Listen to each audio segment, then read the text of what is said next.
Hi everyone, it's Eric Solomon and I'm bringing you the Monmouth Pick-5 preview for Friday, June 18th. I put together a $48 ticket and I gotta be honest with you, I started handicapping this card on Monday and I've been really excited about betting on this sequence all week.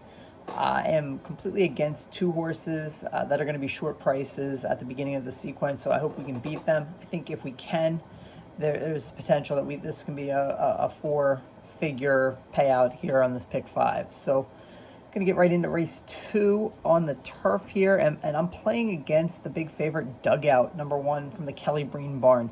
And this is going to be a theme here. This is the angle that I'm just completely against. Kelly Breen has two horses, both short prices in race 2 and race 3, and both are coming off a kind of like a mid-range layoff between 16 to 180 days, so 2 to 6 months.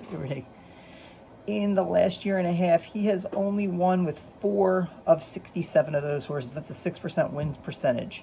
Horses that have fit that profile, especially horses dropping in class, and that's what you're going to see for both the next 2 races, just have completely underperformed at this meet thus far. So I'm going to just take a stand against Dugout in this race. I'm also going to take a stand against his horse in the next race, which we'll talk about in a minute. I'm going to go 3 deep here and try to connect with one. I like Victory Chimes, second off the layoff, getting back on the grass here. I think you go back in those lines, the turf form is just better than the dirt form. So I think getting back to the turf for this 5 furlong sprint makes a lot of sense. Johnny Obvious was really good on turf in 2019, went away for a while, and it just has come back and has just been dull on the main track. So hoping that maybe this horse can wake up on the turf. And then my top pick is #6, Mr Edgar. So it actually beat non-winners 1 level allowance horses at this track last out. But you go back and look, this horse is running for claiming prices much lower than the 16,000 that is running for today. Was running at this level prior to this, and realistically, I think Delgado knows that this horse is not ready for that non-winners of 2 allowance competition. It's just a much saltier level of competition. So I think spotting him in this spot makes a lot of sense here. Mr. Edgar, my top pick. Race 3, I'm going to go 2 deep here, and again, I'm against the Kelly Breen horse. Similar profile here, so similar, same angle. I'm not going to play Misty Taste the 1. I'm going to use 2 here. I'm going to use the #2 as my top pick, Facts Only. It's a horse that looked like the light bulb has gone off in the last 2 races. 2 really good races at Gulfstream, much better than the rest of his form. 2 turns on the dirt is certainly going to be a question mark, and you look at his pedigree, it's definitely a 1-turn pedigree. However, he's just in good form right now, better than a lot of these horses right now. I think Facts Only can get the job done. I also like Rack Daddy, #5, moving to the Joe Orsino barn, coming in after a decent effort at Parks. So we know this one can get the 2 turns, so kind of covering both bases there. I'm going to go with the 2 and the 5 in race 3. Probably the most interesting race in the sequence is race 4. This is a 14-horse New Jersey bred, optional $15,000 claiming, non-winners of 1 allowance race.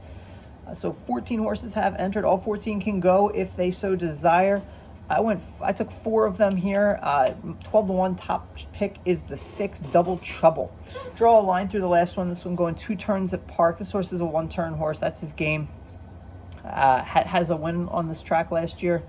I think makes sense. And you go back the previous 2 starts, those are against better horses than what he's facing today. I think sneaky horse here at 12 to 1, certainly one that you can put on your ticket. Chubbalicious, another horse by Hey Chubb here, and this was a 3 to 1. This is a 10-year-old gelding with over $500,000 earnings in the bank. He's definitely lost a step. There's no question about that.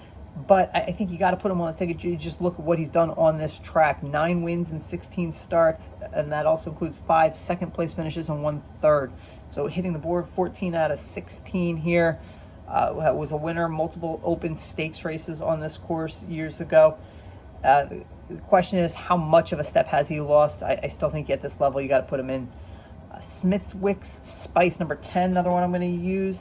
Making first start of 2021. This one cleared the non-winners of 2 condition, state pride condition here last year. Makes and certainly could be live off the laugh. Has run well off when coming in fresh before.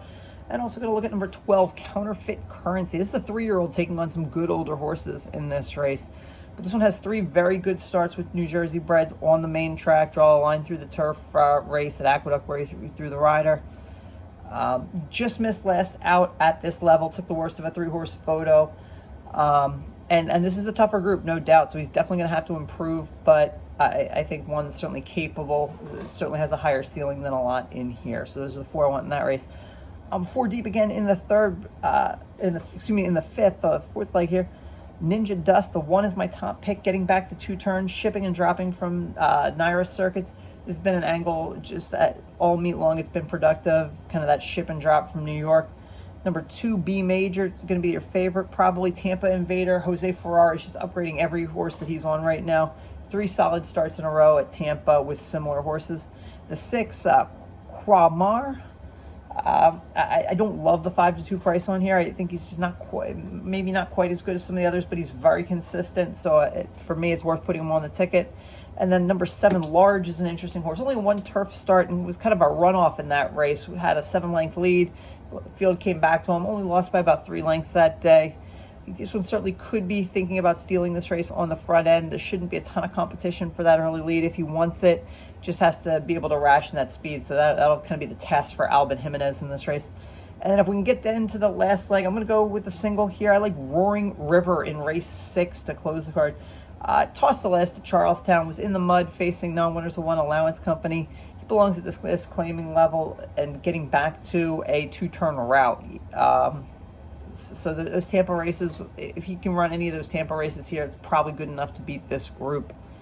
So that's my $48 play. Again, if we can beat those 2 Kelly Breen horses here, and I think we certainly could be in line to connect with a decent ticket today. Good luck to everybody playing at Monmouth.